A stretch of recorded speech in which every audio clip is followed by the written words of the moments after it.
Ano kasi Miss Angel, galing ako sa bandang nag-disband, which is Kala Lili. Yes, idol yan.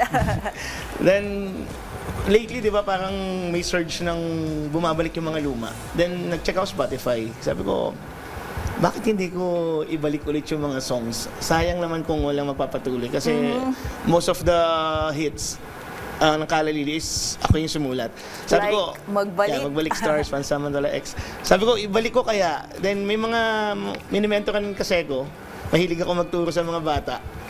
So, yun, matanda na wala ako. Hindi pa.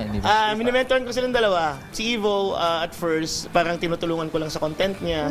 Then si Hero is talagang content creator talaga. Yun nga. Music. Then nakita ko siya, nag-cover na Magbalik. Sabi ko, bakit hindi na lang sila yung kabanda ko? So doon nag-start yung Route XYZ. And then yung pangalan ay nanggaling sa, paano ba? Ba't ito yung mga letters? Yan. From our Destination XYZ album, which is first album ng Kala Lili. So ang ibig nang sabihin ng Route XYZ is parang going back to basic. Going Kasi back. like ako, sobrang dami ko nang napagdaanan. I'm almost 20 years in the music industry. Ang dami nang nangyari. Ay, may masaya, may malungkot. At the end of the day, kailangan lang natin bumalik sa ano ba talaga yung gusto natin, which is makapaghatid, makapagdala ng magandang music para sa mga tao at maikwento yung sarili mo.